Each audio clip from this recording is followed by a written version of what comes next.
हाय दोस्तों, आप सभी को मेरा नमस्कार। अजय स्टार एलएलबी एकेडमी में आप सभी का स्वागत है। इस वीडियो को देखने से पूर्व अजय स्टार एलएलबी एकेडमी को लाइक करें और सब्सक्राइब करें और जो बेल आइकन है उसे प्रेस करें ताकि जब भी इस चैनल के माध्यम से अगर न्यू वीडियो अपलोड होगा ताकि उसका नोटिफिकेशन आप तक चला जाए। आज का जो टॉपिक है कि हम लोग को जानना है कि व्हाट इज मिन्सिरिया। व्हाट इज मिन्सिरिया, ये मिन्सिरिया होता क्या है इसको हमें जानना है। तो इसको इंग्लिश में बोलते हैं अ guilty of mind. A guilty of mind, जिसको हिंदी में हम लोग जानते हैं आपराधिक आशय के नाम से भी जानते हैं, जिसका हिंदी में शाब्दिक अर्थ होता है आपराधिक आशय या दोषपूर्ण मन होता है या आपराधिक आशय होता है, आपराधिक मन स्थिति होती है।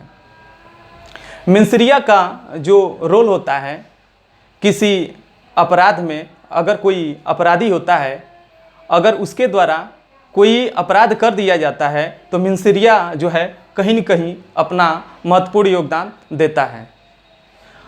यानी किसी भी अपराध के आवश्यक तत्वों में, मैंने इससे पूर्व के वीडियो में बता चुका है कि जो अपराध के आवश्यक तत्व हैं, जैसे एक मानव होना चाहिए, उसके मन में दुराशय होना चाहिए और उसने उस दुराशय को पूरा करने के लिए कोई कार्य किया हो या लोप किया हो और उसका परिणाम यह निकला हो कि उसे क्षति हुई हो।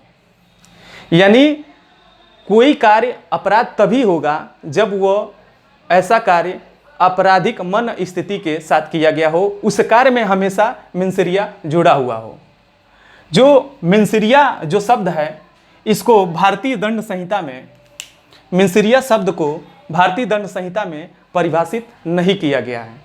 आपको जब भी देखिएगा आईपीसी भारतीय दंड संहिता 1860 का जब आप बेयर लेकर पढ़िए, चाहे किताब लेकर पढ़िएगा, वहाँ कहीं भी परिभाषित नहीं किया गया है मिन्सिरिया शब्द को। तो फिर हम इसका अध्ययन क्यों हम लोग भारतीय दंड संहिता के अंतर्गत करते हैं? तो आप लोग जैसा कि जानते हैं कि हम लोग जैसा कि ब्रिटिश गवर्नमेंट के थ्रू हम लोग गवर्न होते थे, ब्रिटिश भारत के द्वारा हम लोग शासित होते थे। उस स्थिति में जो भी कोर्ट की व्यवस्थाएं थी, अधिनियम थी, सब उन्हीं के कॉमन लॉ के सिद्धांतों पे, जो भी हमारे अधिनियम बने हैं उन्हीं के कॉमन लॉ के सिद्धांतों पर बने हैं। यानी भारत में इसको कहीं भी स्पष्ट रूप से परिभाषित नहीं किया गया है, लेकिन कुछ केस के माध्यम से, कुछ केस दिए गए हैं, मामले न्यायालय के समक्ष आए हैं, उसमें कहीं न कहीं किसी आपराधिक मामले में निर्णय देने में कहीं न कहीं मिन्सिरिया एक महत्वपूर्ण भूमिका निभाती है। ये परंतु जब भारतीय दंड संहिता 1860 के अंतर्गत मिन्सिरिया शब्द को परिभाषित नहीं किया गया है, तो फिर हम कैसे जानेंगे कि मिन्सिरिया को भारतीय दंड संहिता में किसी न किसी रूप में अप्रत्यक्ष रूप से ही इसको शामिल किया गया है। इसका तात्पर्य यह नहीं है, परंतु अगर ये देखा जाए तो इसका तात्पर्य यह नहीं है कि 1860 के अंतर्गत मिन्सिरिया जो है दुराशय का आवश्यक तत्व नहीं है। मिन्सिरिया जो है या मिन्सिरिया जो है अपराध का आवश्यक तत्व नहीं है या दुराशय का आवश्यक तत्व नहीं है। यानी हमको डायरेक्ट देखने को तो नहीं मिलता है मिन्सिरिया को कहाँ परिभाषित किया गया, लेकिन आपके भारतीय दंड संहिता के अंतर्गत जब भी आप लोग देखेंगे, जो भी परिभाषा खंड होंगे, यानी अधिनियम में जो भी परिभाषाएं हैं, उसको वहाँ पे मिन्सिरिया शब्द का प्रयोग न करके या दुराशय शब्द का प्रयोग न करके वहाँ पे स्वेच्छापूर्वक शब्दों का प्रयोग किया गया है मिन्सिरिया के स्थान पे, दुराशय के स्थान पे। यानी वहाँ पे आपराधिक आशय शब्द का प्रयोग किया गया है। आपराधिक आशय से या स्वेच्छापूर्वक या आशयपूर्वक या विद्वेषपूर्वक या उपेक्षापूर्वक या बेईमानी पूर्वक शब्दों का किसी न किसी रूप में प्रयोग किया गया हो। इससे हमें क्या इंडिकेट मिलता है? हमें यह संकेत मिलता है कि कहीं न कहीं ये हमें मिन्सिरिया की ओर इंडिकेट करता है या संकेत देता है कि भारतीय दंड संहिता के अंतर्गत मिन्सिरिया को इस रूप में स्पष्ट एकदम बिल्कुल कर दिया गया है। यानी भारत में जब भी न्यायालय को डिसीजन लेना होता है तो कहीं न कहीं जो अपराध की परिभाषा है वहाँ स्वेच्छापूर्वक लिखा होगा, आशयपूर्वक लिखा होगा, विदेशपूर्ण अभियोजन के संबंध में लिखा होगा या अन्य किसी रूप में, तो कहीं न कहीं वो इनडायरेक्टली जो है मिनसिरिया के ही एक दूसरा रूप होता है, उसको शामिल किया गया है भारतीय दंड संहिता के अंतर्गत। यह मिनसिरिया जो है आपका कॉमन लॉ के एक महत्वपूर्ण सिद्धांत पर आधारित है। मिनसिरिया जो है आपका एक कॉमन लॉ के महत्वपूर्ण सिद्धांत पर आधारित है। और जैसा कि आप लोग जानते हैं, ये आप लोग देख लीजिएगा, जो ये लाइन से हम पढ़ाते आ रहे हैं एकदम रूबरू, ऐसे ही नोट्स आप लोग बनाइएगा और लिखते चलिएगा आप लोग। जैसे कि व्हाट इज लॉ, मिनसिरिया क्या होता है, अ गिल्टी ऑफ माइंड होता है, और इसका हिंदी में क्या शाब्दिक अर्थ होता है, जिसको बोलते हैं आपराधिक आशय या दोषपूर्ण मन बोलते हैं, या आपराधिक मन स्थिति भी इसको हम बोलते हैं। यानी इसका मतलब ये होता है बुरा आशय, यानी कोई अपराध को अंजाम देना, यानी बुरा आशय के ही साथ आप अपराध को अंजाम देंगे। जो दूसरा पॉइंट है, परंतु इसका तात्पर्य यह नहीं है कि 1800 ये आईपीसी 1860 के अंतर्गत मिनसिरिया जो शब्द है या दुराशय जो है अपराध का आवश्यक तत्व नहीं है।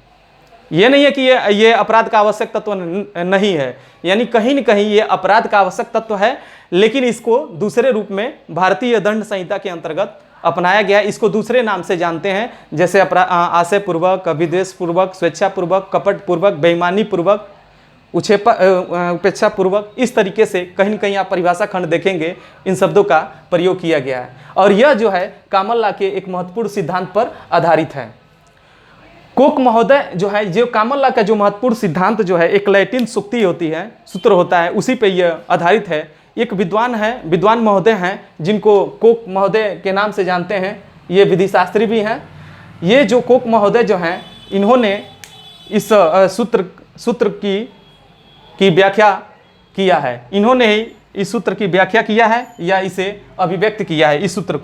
इस सूत्र को हम लोग किस नाम से जानते हैं? एक्टस नॉन फेसिट रियम निसी मिन सिट रिया। यानी आप लोग जब भी देखेंगे कि इस सूत्र को आप लोग एग्जाम हॉल के लिए, चाहे एलएलबी दीजिए एग्जाम, चाहे पीसीएसजे का एग्जाम दीजिए, चाहे एपीयू का एग्जाम दीजिए, चाहे अदर एग्जामिनेशन कोई भी अगर देते हैं, अगर वो विधि से संबंधित है, तो कहीं न कहीं इसको आप इसके मैक्सिम इस सूत्र को आपको एकदम पूरा रट जाना है। तो ये एक्टस फेसिट रियम निसी मिन सिट रिया, ये जो है ये होता क्या है? यानी इसका मतलब यह है, इसका अगर अर्थ हम जानेंगे तो इसका मतलब यह होता है कि कोई भी कार्य अपराध तब तक नहीं होगा जब तक वह आपराधिक मन से न किया गया हो, या आपराधिक मन स्थिति से या आपराधिक दोषपूर्ण मन से न किया गया हो। यानी कोई भी अगर कार्य करते हैं तो उसमें मिनसिरिया अगर इंक्लूड होता है तभी वो अपराध की श्रेणी में आएगा, अन्यथा वो अपराध की श्रेणी में नहीं आएगा। इसी के साथ हम आपको एक केस बता दे रहे हैं, शमसूल हुदा, ये स्टेट ऑफ महाराष्ट्र बनाम मेहर हंस जॉर्ज। स्टेट ऑफ महाराष्ट्र बनाम मेहर हंस जॉर्ज। उसी में ही स्पष्ट कर दिया गया है कि कोई भी कार्य तब तक अपराध नहीं होगा, न्यायालय द्वारा यह निर्धारित कर दिया गया है कि कोई भी कार्य तब तक अपराध नहीं होगा जब तक उसे आपराधिक मिनसिरिया के बिना न किया गया हो, यानी आपराधिक आशय से न किया गया हो। किसी भी अपराध का गठन तभी होगा, कोई भी चीज़ अगर एनीथिंग्स, यानी कोई भी अगर आप कार्य करते हैं, एनीथिंग्स अगर किसी भी मनुष्य के द्वारा अगर कोई कार्य किया जाता है, अगर कोई भी एक्ट अगर आप करते हैं, वो अपराध तभी होगा, वो कार्य तभी अपराध होगा जब उसमें मिनसिरिया शामिल होगा, क्योंकि कार्य अच्छा भी होता है और कार्य बुरा भी होता है। कौन से कार्य अच्छे होंगे और कौन से कार्य बुरे होंगे, मिनसिरिया कहीं न कहीं रोल अदा करता है। और इससे क्या होता है, क्रिमिनल लायबिलिटी डिसाइड होता है कि अपराधी का क्रिमिनल लायबिलिटी क्या बनेगा, उसको पनिशमेंट मिलेगा कि नहीं मिलेगा, उसे न्यायालय द्वारा दंडित किया जाएगा कि नहीं किया जाएगा इस मेंसिरिया के माध्यम से। यानी किसी भी अपराध के लिए दो तत्वों का होना आवश्यक है। जब भी क्रिमिनल लायबिलिटी डिसाइड की जाती है, और वो तभी क्रिमिनल लायबिलिटी डिसाइड होगी जब दो तत्व आपस में जुड़े रहेंगे। कोई भी कार्य तभी अपराध होगा उसमें मेंसिरिया के दो तत्व जरूर मिलने होने चाहिए। वो कौन कौन से हैं? जो आपराधिक दायित्व यानी क्रिमिनल लायबिलिटी तभी डिसाइड होगा जब उसमें दो तत्व इंक्लूड होंगे। पहला क्या होगा? एक्टस रियस, यानी कोई भी भौतिक कार्य, यानी अपराध तभी वो निर्माण होगा, उसमें भौतिक कार्य होना चाहिए, उसके साथ और क्या होना चाहिए? उसमें मेंसिरिया भी होना चाहिए, आपराधिक मनस्थिति होनी चाहिए। यानी भौतिक तत्व और मानसिक तत्व जब ये दोनों मिलते हैं, जब ये संगामी होते हैं, तो उसका परिणाम यह निकलता है कि यह अपराध हो जाता है। यानी दोनों का संगामी रूप, यानी दोनों को अगर ऐड करते हैं, यानी एक्टस रियस और मेंसिरिया कि दोनों को अगर इंक्लूड करते हैं तभी अपराध का गठन होगा। किसी भी अपराधी को मेंसिरिया के बिना आप दंडित नहीं कर सकते हैं। अगर कोई भी अगर कार्य हुआ रहता है, अगर उस कार्य में मेंसिरिया अब्सेंट होता है तो वो अपराध नहीं होगा। इसके संबंध में हम आप लोगों को बता दे रहे हैं कि एक ये इंग्लिश विधि और भारतीय विधि दोनों में थोड़ा सा मतलब अंतर है।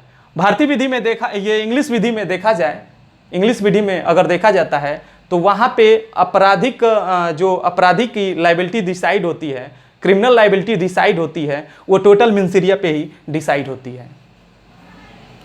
भारत में क्या है कि इसको मेंसिरिया को तो कहीं भारतीय विधि के अंतर्गत, भारतीय दंड संहिता के अंतर्गत मेंसिरिया को स्पष्ट रूप से शब्दों द्वारा परिभाषित तो नहीं किया गया है, लेकिन इसको कहीं न कहीं स्वेच्छापूर्वक, आशयपूर्वक यानी स्पष्ट क्लियर कर दिया है कि यही कहीं न कहीं हमारा मेंसिरिया है। इन शब्दों का जहां भी प्रयोग होगा तो यह माना जाएगा कि इसमें मेंसिरिया इंक्लूड है। जब हम लोग एक पाउलर का जब केस पढ़ते हैं, पाउलर बनाम पेंजिट, पाउलर बनाम आप लोग लिख लीजिए, पाउलर बनाम, ये दिखाई नहीं दे रहा होगा, पाउलर बनाम पेंजिट 1798 का मामला है। 1798 का यह मामला है।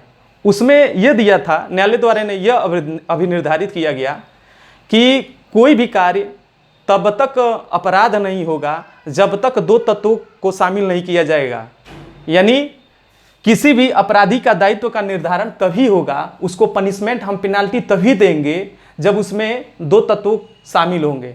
तो पहला आपराधिक दायित्व का निर्धारण के लिए दो तत्वों का होना जरूरी है, यानी एक्टस रियस और मेंसिरिया, यानी भौतिक तत्व और मानसिक तत्व। ये इसके एलिमेंट हो जाते हैं, भौतिक तत्व और मानसिक तत्व। जब ये दोनों मिलते हैं, यानी दोनों एक साथ जब जुड़े रहते हैं, तभी वो कोई भी उसके द्वारा किया गया कार्य अपराध होगा। सिर्फ कार्य कर देना किसी को आपराधिक दायित्व से अधिरोपित नहीं कर देता है। यानी कार्य अच्छा भी हो सकता है और बुरा भी हो सकता है। अगर ऐसा कार्य अगर किया जाता है, अगर उसमें मेंसिरिया होती है, तभी हम आपराधिक दायित्व के लिए अपराधी को उसके ऊपर लायबिलिटी बनेगी और उसको भारतीय दंड संहिता से उसे दंडित किया जा सकता है, अदरवाइज नहीं। यानी इंग्लिश विधि के अंतर्गत वहां अलग आप लोग देख रहे थे कि वहां पे टोटल मामले डिसाइड जो होते हैं वो आपके मेंसिरिया के सिद्धांत पे ही, जो मैक्सिम है उसी पे आधारित होते हैं। और अगर मेंसिरिया का कहीं भी अगर एब्सेंट है तो अपराधी वैसे ही बरी हो जाएगा। लेकिन भारतीय विधि के अंतर्गत जब हम लोग देखते हैं तो यहाँ थोड़ा सा कुछ नियम अलग है।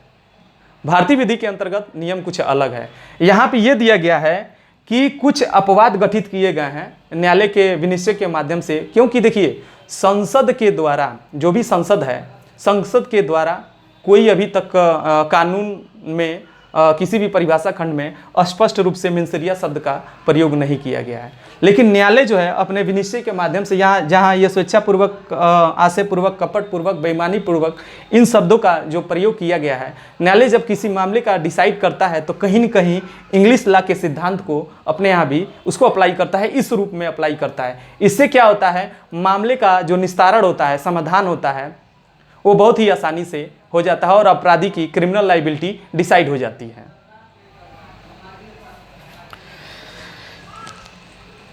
और जब भी देखिए, क्योंकि जब ये मेली एक और केस है, एक और केस याद कर लीजिए, मेली एवं अन्य वर्सेज आर, मेली एवं अन्य वर्सेज आर, मेली एवं अन्य वर्सेज आर। इस केस में न्यायालय द्वारा यह डिसाइड किया गया था कि किसी भी अपराधी को हम तभी क्रिमिनल उसके ऊपर तभी क्रिमिनल कार्य के लिए तभी उसे हम दंडित कर सकते हैं जब वो ऐसा कार्य आपराधिक आशय से उसने किया हो, क्योंकि केवल आशय से ही, केवल आशय के ही माध्यम से किसी को अपराधी नहीं ठहराया जा सकता है। सिंगल केवल आशय विचारणीय नहीं होता है। आशय को विचारणीय आप यानी न्यायालय में आशय को का ट्रायल आप नहीं कर सकते हैं। तो फिर होता क्या है, इसीलिए दिया गया है इन दो तत्वों का होना चाहिए। उसके जो कार्य उसने जो किया है उसके पीछे जो आपराधिक आशय है उसके आधार पे उसका हम लोग विचारण करते हैं और मामले को सिद्ध किया जाता है। यानी अगर न्यायालय में किसी ने अपराध अगर कर दिया, कोई अपराधी है किसी व्यक्ति की हत्या कर देता है, तो हम कैसे उसकी क्रिमिनल लायबिलिटी डिसाइड करेंगे। उसकी क्रिमिनल लायबिलिटी हम सिर्फ उसके आशय से डिसाइड नहीं कर सकते हैं, हम उसकी क्रिमिनल लायबिलिटी उसके कार्यों से डिसाइड करेंगे। क्योंकि उसका कार्य अगर विधि के द्वारा, जो आप लोग परिभाषा पढ़े हैं कि अपराध क्या है, कि कोई भी ऐसा कार्य या लोग जिसे विधि द्वारा निषिद्ध किया गया है अगर किया जाता है तो वो अपराध होता है। ये आप लोग डिफिनीशन क्लास में पढ़े हैं। तो जो व्यक्ति ने ए ने बी को गोली मार दिया, वो तुरंत ऑन द स्पॉट मर गया। अब ये बताइए उसके द्वारा जो किया गया कार्य है, ए के द्वारा जो किया गया कार्य है, क्या वो कहीं न कहीं अधिनियम का उल्लंघन कर रहा है कि नहीं। पहले तो उसने नियम का ही उल्लंघन कर दिया, वो अपराध का एक तत्व मिल जाता है। अब उसके बाद यह है कि उसने जो कार्य किया है ये किस इंटेंशन से किया है, आपराधिक आशय से, तो उसने किसी व्यक्ति की हत्या कर दिया है। किसी को यह अधिकार नहीं है कि एक मानव दूसरे मानव की हत्या कर दे, किसी को यह राइट नहीं है कि एक मानव दूसरे मानव की हत्या कर दे। यह जो है आपराधिक लायबिलिटी निर्धारित करने में मिंसरिया का बहुत बड़ा योगदान होता है। और जानिए आप लोग, जब आप एक इसका अपवाद भी गठित किया गया है कि मिंसरिया के अभाव में भी आपराधिक दायित्व उत्पन्न हो जाता है।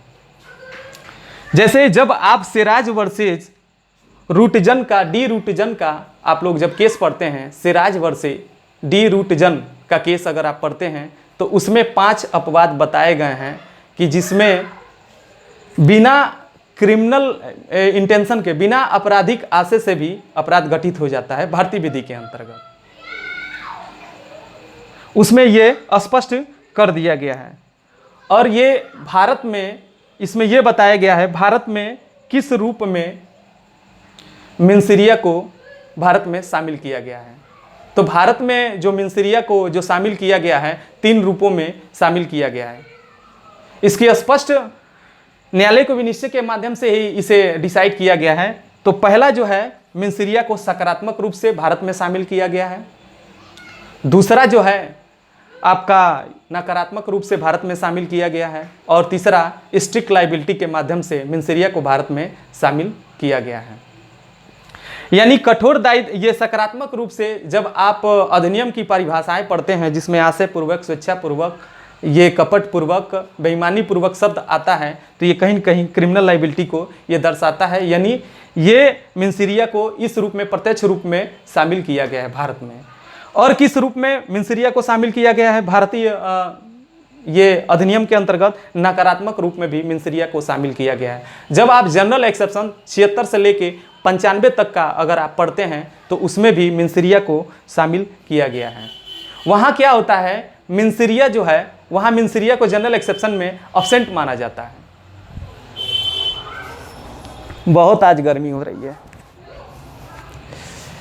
यानी जनरल एक्सेप्शन जब आप पढ़ते हैं तो यानी 76 से लेके ये आपका 95 तक जब आप पढ़ते हैं तो वहाँ मिन्सिरिया को कहीं न कहीं अब्सेंट माना जाता है। और वो अपराधी तभी उसके ऊपर क्रिमिनल लायबिलिटी होगी जब न्यायालय में अगर आप मिन्सिरिया को साबित कर देते हैं तो यह माना जाएगा कि इसके द्वारा जो कार्य किया गया है विद मिन्सिरिया यानी बुरा आशय के साथ यानी दुराशय के साथ ऐसा कृत्य किया गया है, तो उसके कार्यों के लिए उसे लायबिलिटी ठहराया जाए। और किस रूप में? स्ट्रिक्ट लायबिलिटी के अंतर्गत 5 अपवाद दिए गए हैं। यानी इसमें भी मिन्सिरिया का अब्सेंट होने के बावजूद भी क्रिमिनल लायबिलिटी ठहराया जा सकता है। जैसे द्वि विवाह के मामले हो, अपमान लेख के मामले हो, अगर किसी स्त्री या पुरुष का अपहरण या व्यपहरण किया जाता है या उपेक्षा किया जाता है, उस स्थिति में यानी आपका कोई आशय नहीं रहता है अपमान लेख लिखने का, द्वि विवाह का कोई आशय नहीं रहता है, फिर भी आपके ऊपर क्रिमिनल लायबिलिटी आप बनती है आपके ऊपर। जैसे कि आप लोग जब पढ़ेंगे, ये तो आपको केस हमने बता दिया कौन कौन सा केस इंपॉर्टेंट है। फर्स्ट वाले में बताया था आप लोगों को ये स्टेट ऑफ महाराष्ट्र बनाम मेहर हंस जॉर्ज का, पाउलर बनाम ये पेंजिट का वाद 1998 का बताए थे, मेली एवं अन्य वर्सेस आर बनाम प्रिंस का मामला हमने बताया था, ये इसका ये आर का मामला हमने बताया था। इसके साथ साथ एक और भी आपको चीज़ जानना जरूरी है, एक 2 केस और आप लोग अच्छे से तैयार कर लीजिए, एकदम क्लियर हो जाएगा। आर बनाम प्रिंस का मामला, ये भी काफ़ी कहीं न कहीं मिन्सिरिया में इसका भी रोल होता है। इस मामले में क्या था तथ्य ये जानिए। आर बनाम प्रिंस और क्वीन बनाम टाल्सन का वाद रहता है। ये दोनों काफ़ी इंपॉर्टेंट है, इसमें प्रॉब्लम भी बनाता है एग्जाम वगैरह में, इससे प्रॉब्लम बनाता है। लेकिन ये जो शुरू का हमने जो सिद्धांत बताया है, इसको अच्छे तरीके से नोट्स बनाते समय आप लोग लिख लीजिएगा। आर बनाम प्रिंस में ये रहता है, एक 16 वर्ष की आयु की लड़की रहती है। उसमें प्रिंस क्या करता है, वो ये उसके पिताजी का यह कहना रहता है कि अपहरण का मुकदमा वो दर्ज कराते हैं। उसमें यह होता है कि मेरी बेटी को मेरी कस्टडी से, मेरे स्वामित्व से हटा दिया गया, कस्टडी से बाहर निकाल दिया गया। तो जो प्रिंस थे वो न्यायालय में जब अपना बचाव ले रहे थे तो उनका यह कहना था कि लड़की, और वो कह रहे थे कि मेरी बेटी है, वो ये था कि 16 वर्ष की दिख रही थी, दिखने में तो वो बालिक लग रही थी। और उन्होंने ये दिए, उनके पिताजी ने ये कहा कि मेरे जो बेटी है वो 14 वर्ष की आयु की है। इंग्लैंड के न्यायालय में जब डिसाइड किया गया था ये मिन्सिरिया को 14 वर्ष की आयु है, तो उसमें क्या हुआ, न्यायालय द्वारा ये जब इन्होंने जो प्रिंस है अपना बचाव लिए कि हमको इस बात की जानकारी नहीं थी कि ये मतलब नाबालिग है, और दिखने से उसने भी कह भी दिया, लड़की भी कही भी कि हम बालिग हैं, और अन्य साक्ष्य भी दिया गया, फिर भी उसे नहीं माना गया। और ये न्यायालय ने यह डिसाइड किया कि इसके द्वारा जो कार्य किया है ये मिन्सिरिया इंक्लूड है और इसे दंडित किया जाएगा। यानी देखिए कहीं न कहीं ये आर बनाम प्रिंस और क्वीन बनाम ये टाल्सन का जो वाद है कहीं न कहीं थोड़ा सा हमारे यहाँ विवादग्रस्त है। इंग्लैंड में एक ही मामले में देखिए, वहाँ इसी मामले में एक केस में मिन्सिरिया को इंक्लूड माना और क्वीन बनाम टाल्सन में मिन्सिरिया को इंक्लूड नहीं माना। उसमें क्या किया, उसमें दोष मुक्त कर दिया कैदी को। कि देखिए क्वीन बनाम टाल्सन में ये हुआ था कि एक महिला थी, उसके पति जो है लापता हो गए थे, और ये छानबीन किया गया लड़की के द्वारा, उसके गार्जियन के द्वारा कि जो टाल्सन है जिसका विवाह 1980 में हुआ था और 1981 में वो लापता हो गए, और वो 7 साल तक उनका कोई अता पता नहीं चला। और काफ़ी छानबीन करने के पश्चात न्यायालय में उसने एक याचिका दी, और न्यायालय को ये शादी करने के पश्चात उसके पति जब वापस आया तो उसने न्यायालय में एक मुकदमा पंजीकृत कराया, मुकदमा वही मामला लेकर आया। जब न्यायालय के सामने जब मामला ये पहुंचा तो उसमें ये हुआ कि उन्होंने ये वो जो कैदी थी उसने यह न्यायालय से कहा कि हमने पूरा छानबीन किया और हमें ये लगा कि नाव जो अमेरिका जाने वाली थी उसी में ही मेरे पति की मृत्यु हो गई। उसके पश्चात ही हमने दूसरी शादी कर ली और न्यायालय को यह विश्वास दिला दिया। तो न्यायालय ने इस केस में क्या कर दिया कि 7 वर्ष से अगर उसका पति लापता है, कोई भी एक पति पत्नी के जीवित रहते अगर 7 वर्ष के अंदर आप कोई भी द्वि विवाह नहीं कर सकते हैं। लेकिन न्यायालय को उसने संतुष्ट कर दिया और पर्याप्त आधार भी दे दिए और न्यायालय इसमें क्या किया, उसे दोष मुक्त कर दिया। एक ही केस में देखिए, मतलब एक में मिन्सिरिया इंक्लूड कर दिया और दूसरे में मिन्सिरिया इंक्लूड नहीं किया, क्योंकि न्यायालय ने यह कहा कि यह विवाह द्वि विवाह से संबंधित मामला है। अब पुनः विवाह जो होता है, जो द्वि विवाह होता है, उसमें मिन्सिरिया का उन्होंने अब्सेंट कर दिया और न्यायालय संतुष्ट हो गया कि ये माना कि उसकी मृत्यु हो चुकी है। और मृत्यु को और डाइवोर्स को उस केस में ये माना गया कि अगर डाइवोर्स अगर किसी को हो जाता है, अगर किसी को तलाक दे दिया जाता है या उसके पति को अगर डेथ हो जाता है तो सेम माना जाएगा, समान माना जाएगा। उस स्थिति में उस आधार पर उसने शादी किया और वहाँ उसको बरी कर दिया गया। ये आपका यही टॉपिक है। तो कहीं न कहीं आप लोग हमेशा याद रखिएगा, जैसा कि आप लोग शुरू में हम थोड़ा सा एक बार जिक्र कर देते हैं कि जब भी अपराध कोई होता है, कि कोई भी कार्य या लोप, जब अपराध की परिभाषा पढ़ते हैं, कोई भी कार्य या लोप जो विधि द्वारा वर्जित किया गया है अपराध है। अपराध के आवश्यक तत्व हैं, हमने बता दिए। एक मानव है, उसको मन में दुराशय हो, उसने कोई कार्य किया हो या लोप किया हो और उसके लिए क्षतिग्रस्त हुआ। ये क्या होता है, ये मिन्सिरिया क्या होता है कि अपराधी के द्वारा जो कृत्य किया जाता है उसकी क्रिमिनल लाइबिलिटी डिसाइड की जाती है इसके माध्यम से। अगर उसमें मिन्सिरिया का अब्सेंट होगा तो बिल्कुल, अगर वैसा कार्य उसने सद्भावना पूर्वक किया होगा तो उसके खिलाफ कोई भी कार्य नहीं, उसके खिलाफ कोई भी पनिशमेंट नहीं पास किया जाएगा, सेंटेंस उसके खिलाफ पास नहीं किया जाएगा। अगर ऐसा कार्य उसने मिन्सिरिया के तहत किया है तो उसे दंडित किया जाएगा इंडियन पेनल कोड के तहत। तो हमारे यहाँ क्या है कि कुछ एक्सेप्शन बताए गए हैं, जैसे कुछ वाले में मिन्सिरिया था और ये हुआ कि ये बताए थे रूडजन, सिराज वर्सेस रूडजन के मामले में मात्र 5 ही है, ज़्यादा उसका दायरा नहीं है, स्ट्रिक्ट लाइबिलिटी का है। 5 ही को ये हुआ है कि मिन्सिरिया के अब्सेंट में भी आपराधिक लाइबिलिटी बनती है, यानी आप बहाना नहीं कर सकते। लेकिन इंग्लैंड में क्या था, इंग्लिश विधि के अंतर्गत वहाँ बस न्यायालय यह डिसाइड करता है कि आपराधिक कृत्य इसने जो कार्य किया है उसमें मिन्सिरिया था कि नहीं था। अब मिन्सिरिया से ही किसी भी अपराधी की लाइबिलिटी, क्रिमिनल लाइबिलिटी डिसाइड होती है। और जो उसने कार्य किया है बस वही, ये नहीं कि उसने मारपीट किया है तो उसके ऊपर 302 लगा दिया जाए या उसके ऊपर डकैती का लगा दिया, वही जो उसने कृत्य किया है उसी तक उसकी लाइबिलिटी बनती है, उससे बाहर की लाइबिलिटी नहीं बनेगी। यानी कहीं न कहीं मिन्सिरिया का ये रोल होता है। अब सोच लीजिए कि प्रारंभिक स्थिति वगैरह में देखेंगे तो ये मिन्सिरिया वगैरह का ये सब कॉन्सेप्ट वगैरह नहीं था इंग्लैंड वगैरह में। तो जो भी मामले डिसाइड करते थे राजा के द्वारा, जो भी नियम वगैरह बनाए जाते होंगे उस समय, तो उसमें यह नहीं था कि कोई भी अगर राजा अगर फरमान जारी कर दिया, नियम बना दिया और उसका उल्लंघन कर दिया गया है तो सबको सज़ा मिलता था, सबको मिल जाता था, चाहे वो अच्छा कार्य हो चाहे बुरा कार्य हो, इससे कुछ फर्क नहीं पड़ता था, सबको पनिशमेंट मिलते जाता था। कि उसका ये भी तो हो सकता है कि अनजाने में भी तो कोई कृत्य हो जाता है, गलती हो जाती है, तो क्या हम उसके लिए भी वो दायी ठहरा जाए, उसकी क्रिमिनल लाइबिलिटी बन जाएगी? तो ये तो अन्याय होगा ना, समाज के विरुद्ध होगा। इसीलिए ये हुआ कि ये काम किया जाए कि क्रिमिनल लाइबिलिटी को डिसाइड करने के लिए हमें मिन्सिरिया का सहारा लिया जाए कि हो सके ये तो सही है कि कोई भी अगर आप कार्य करते हैं तो कार्य तो अच्छा भी होता है और बुरा भी होता है। आप अगर रूल बना दिए, हो सके वो उसके द्वारा वो कार्य न किया गया हो, उसके द्वारा ऐसा कोई इंटेंशन से, न क्रिमिनल इंटेंशन से वो कार्य न किया गया हो, अनजाने में ऐसी घटनाएं घटित हो गई, तो क्या ये मानवता के खिलाफ नहीं होगा उसे पनिशमेंट देना? ये आपका मिन्सिरिया इसी के साथ समाप्त हो गया। और ये शमसुल हुदा जो हैं, एक विद्वान हैं, उन्होंने भी ये कहा था कि ये कॉर्नर ऑफ स्टोन साबित होता है, कहीं का ये मील का पत्थर साबित होता है मिन्सिरिया। यानी किसी भी अपराधी की लाइबिलिटी डिसाइड करने में मिन्सिरिया बहुत बड़ा योगदान निभाता है, बहुत अपनी महत्वपूर्ण भूमिका निभाता है। इसी के साथ हम अपनी बात को यहीं पे समाप्त करते हैं। आपका मिनसरिया कंप्लीट हो गया है। जितना केसेस बताएं अच्छे से तैयार कर लीजिएगा आप लोग, और उम्मीद करते हैं कि आप लोगों को मिनसरिया एकदम अच्छे तरीके से समझ में आ गया होगा।